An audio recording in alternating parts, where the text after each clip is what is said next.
Je vais faire le numéro 29 de la page 81.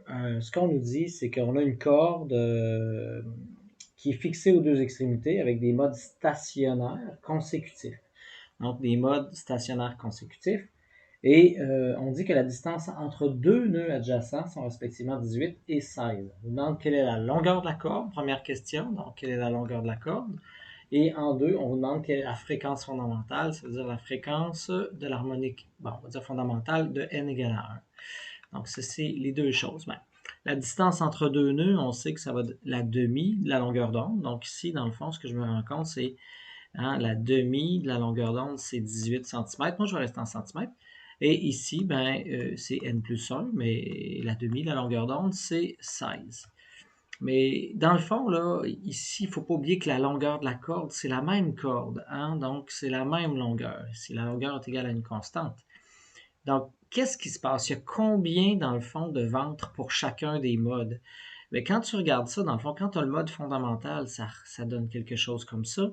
Quand tu as le n égale à 1, quand tu as n égale à 2, rappelle-toi, ça donnait quelque chose comme ça, puis là, ça remonte, ça descend, donc ça fait des va-et-vient comme ça. Ça, c'est n égale à 2 et n égale à 3, etc. Donc, rapidement, tu vois qu'ici, j'ai une demi-longueur d'onde pour n égale à 1. Ici, j'ai 2 dans le fond pour n égale à 2, puis j'en ai 3 pour n égale à 3. Donc, pour cette longueur de corde-là, en fin de compte, j'ai un nombre de demi-longueurs d'onde. Hein? J'ai un nombre de demi-longueurs d'onde, puis ça me donne la longueur de la corde. Donc, je vais procéder de cette façon-là, dans le fond, pour arriver à trouver ce qu'on cherche. Puisqu'on sait que lorsque n est égal à n, dans le fond, la demi de la longueur d'onde, c'est 18. Hein? C'est 18 ici pour L. Donc, j'aimerais se trouver ça.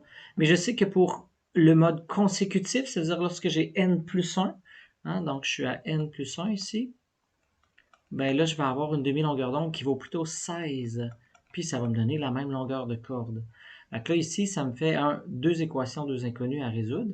Donc, tout simplement, j'ai 18n est égal à 16n plus 16.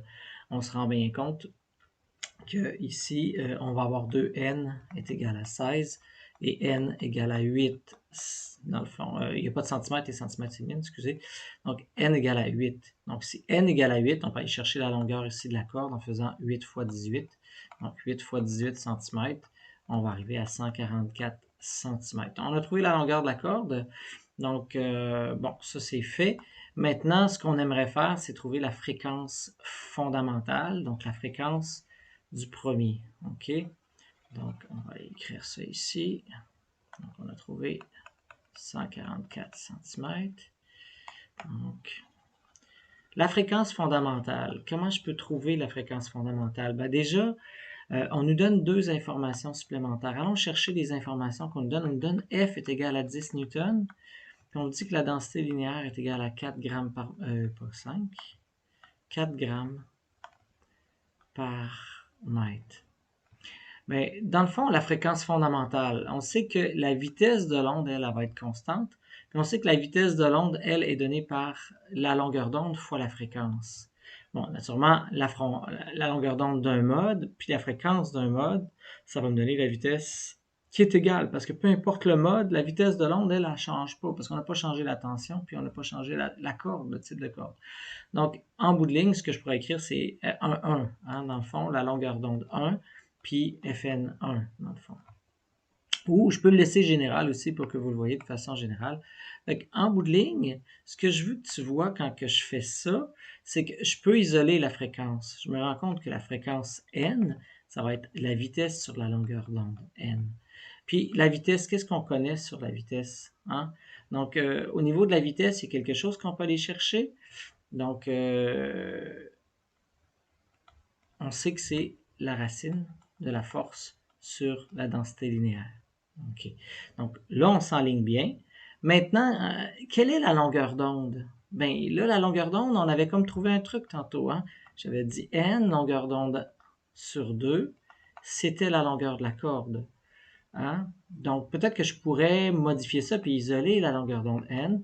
Ça serait 2L sur... Oups, qu'est-ce qui s'est passé? Donc, on dirait que mon crayon a manqué de batterie. Je vais faire pause. Bon, ça semble être revenu. Donc, 2L divisé par N. De cette façon-là, je vais pouvoir aller aussi remplacer ça là-dedans. Donc, ce qui fait que ma fréquence fondamentale, je sais pas si vous voyez, ça va être en haut ici, racine de f sur mu. Puis en bas, ça va être 2L sur N. Donc, le N va pouvoir monter en haut. Moi, si je veux la fréquence fondamentale, je vais tout simplement mettre N égale à 1. Donc, si je veux la fréquence 1, ça veut dire que, bon, le 1 disparaît. Vous voyez, il va me rester racine de f, donc racine de 10 sur mu. Mais attention, mu était en grammes par mètre. Il faut le mettre en kilogrammes. Donc, kilogrammes par mètre. Et ici, je vais diviser par 1000. Donc, 0,004. Tout ça divisé par 2 fois la longueur de 144. Ou 1,44 si je vais être en mètres, en fin de compte, si je vais être logique avec les unités du système international. Donc, en bout de ligne, ça en mètres. Et là, en bout de ligne, on va pouvoir calculer ça. Ça me donne 50 quand j'ai calculé le tout. Donc, ça donne 50. Et 50 divisé par 2 fois 1,44. Donc, 50 divisé par 2 divisé par 1,44. J'arrive à 17,36 Hz. Donc, ça, c'est la fréquence fondamentale.